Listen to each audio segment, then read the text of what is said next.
Folks, and welcome to another video. It might be a little crooked.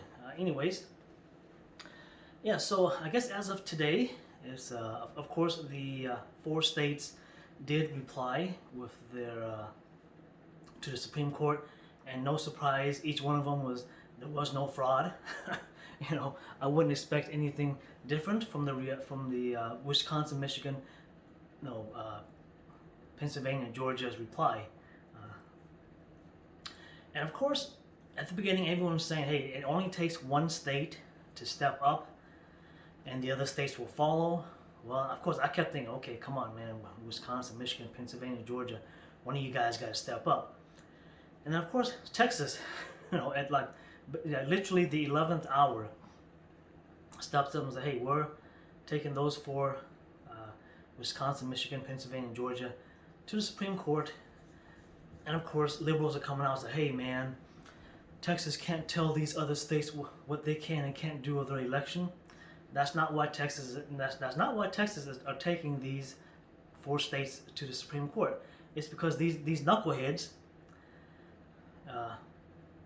violated the Constitution, and because of their violation of the Constitution, is of course affecting the citizens of other states.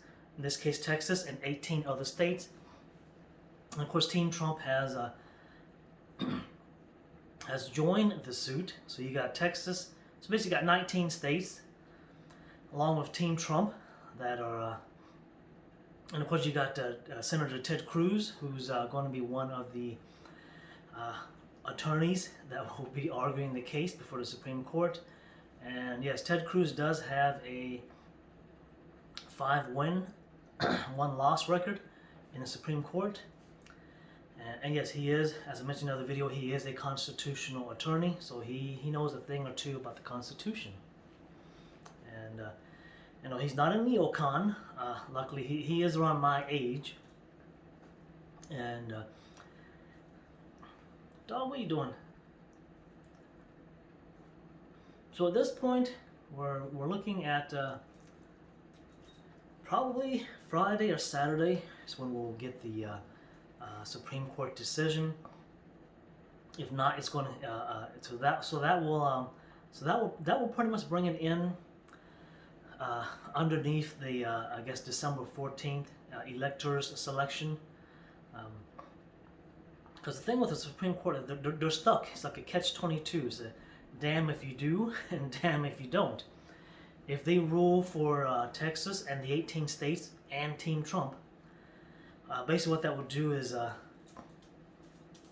get rid of the electors of Wisconsin, Michigan, Pennsylvania, and Georgia, and then come January 6th, throw that to the I guess House vote, where each state sends one representative for one vote, one state.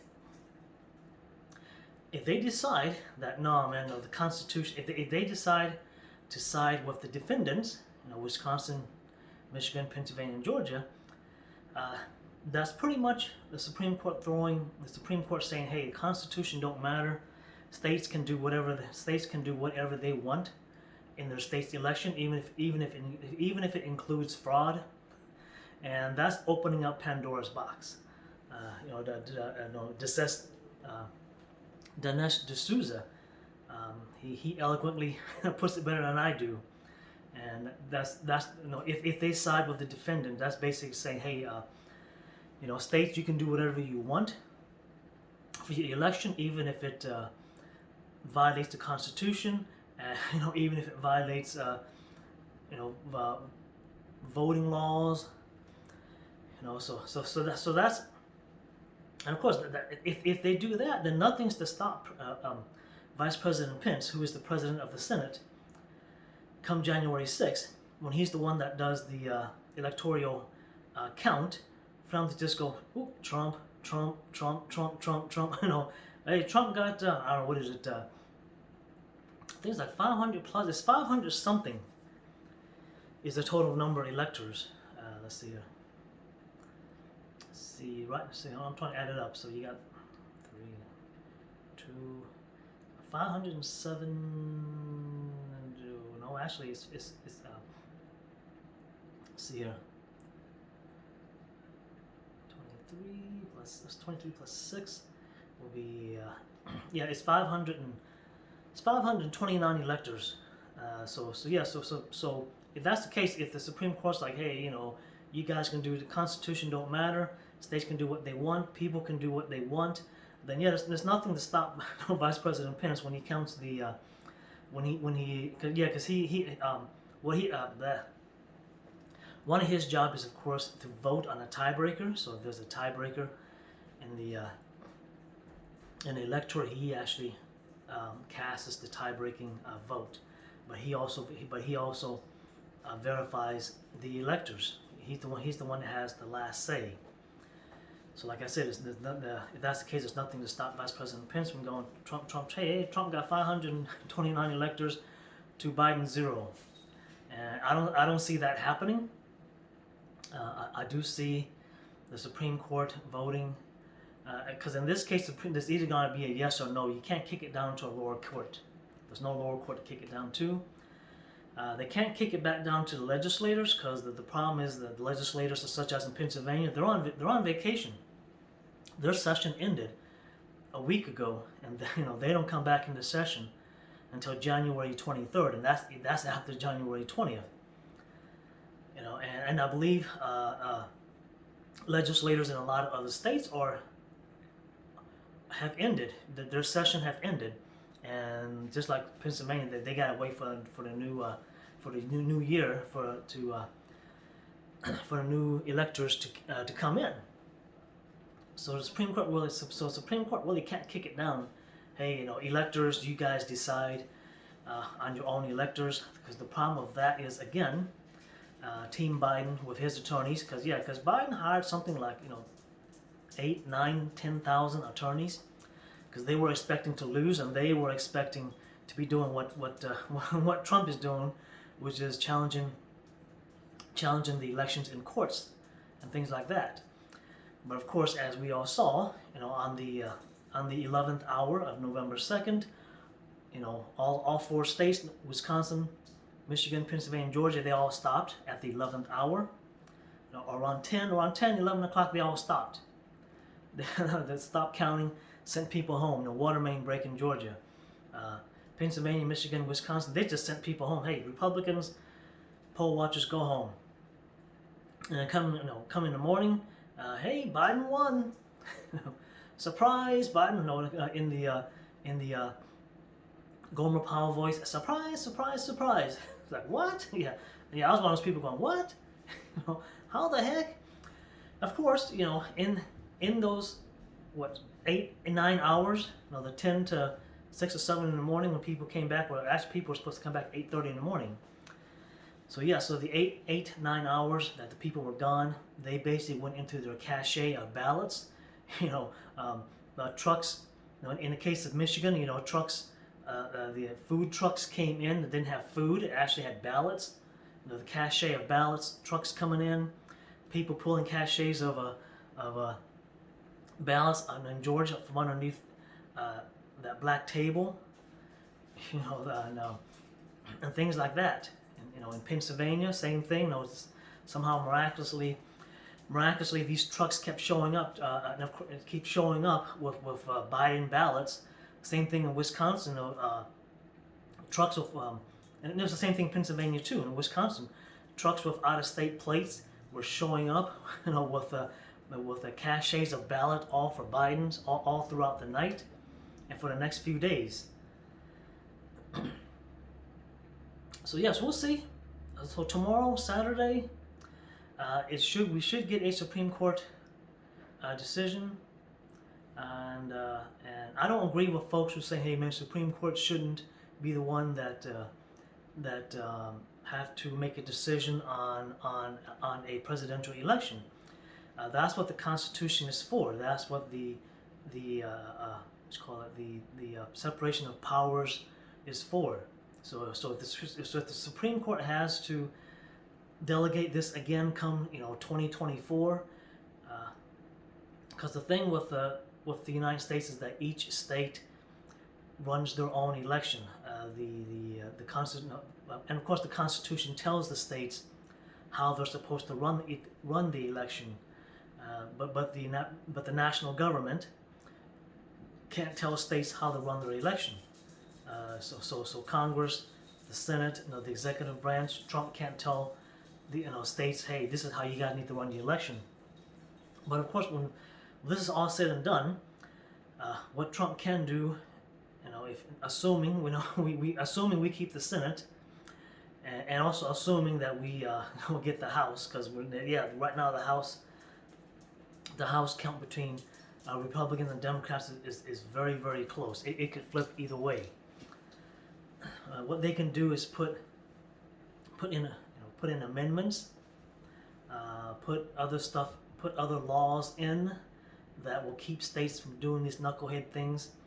Of course, California has been doing mail-in ballots for a long time, and might be a reason why California is deep blue, even though a lot of people there, especially this election, everyone's like, hey man, California turned red. And of course, with their mail-in ballots, even if you fix mail-in ballots, because people are saying, hey, the states that tried mail-in ballots, this is the first time they've tried it, that's why things goofed up. Well, look at California. California's been doing mail-in ballots for a long time, and they're still screwing it up. Yeah, so get rid of mail-in ballots, or put in stipulation where, hey, if state's going to do mail-in ballots, you must do 1, 2, and 3. Voter ID verification, signature verification, verify if the person's alive or dead, verify if the person lives in the state, and things like that. And I don't, and again, I don't support mail-in ballots. It's too easy to fraud. It's too easy. It's like the thief. It's like the thief. It's like the thief in the It's kind of like dangling money. It's kind of like dangling money in front of the thief, and expecting them not to take that money.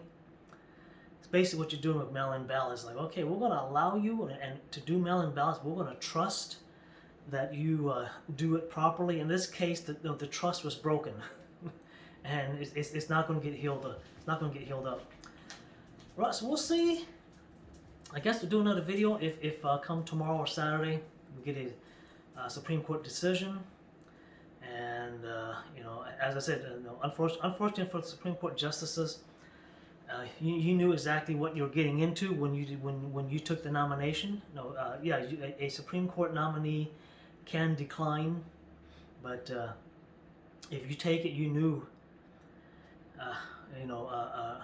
Barrett, or what's her name, Justice Barrett, she knew exactly what could happen when she took the nomination from President Trump. And here we are, and we all knew, I knew it, Republicans and Democrats, everyone knew that it's going to come down to the Supreme Court. And here we are. We just didn't know there's going to be 19 states, suing, basically four Republican states. So you got 19 Republican states suing 4 Republican states, and that's pretty much, if you add it up, that's pretty darn close to all Republican states. No, I don't expect any Democrat states to join this this lawsuit. And again, you have knuckleheads. Hey man, this should be 48. This should be 49 states versus one state. It's like, you realize that there are about 19 Democrat-ran states, and no, those 19 states are not going to join up. You dummy. And again, that just shows the stupidity,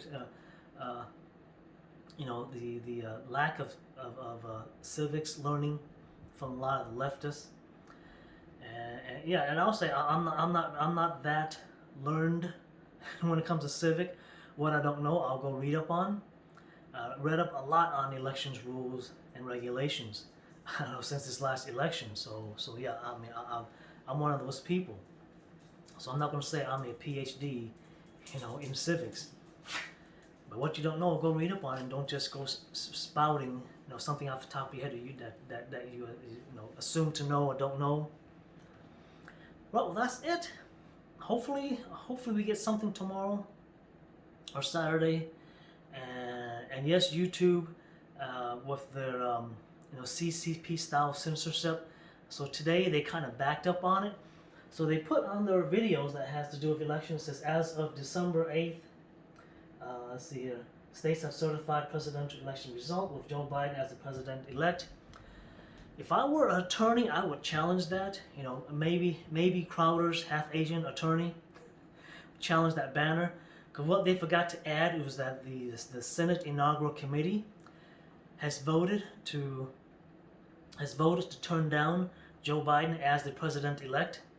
So yeah, they need to add that to the banner that hey, the Senate Inaugural Committee has voted to turn down Joe Biden as the president-elect. So right now, that banner is technically a wrong banner, and they need to take it down. All right, well that's it.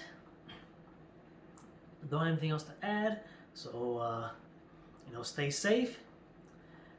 Oh yes, I almost forgot to add, and of course, if you're on Twitter or Facebook, you got the leftist libtards coming out talking about if Trump wins, you don't know, if Trump wins, you guys, you Nazis are in for a rude awakening.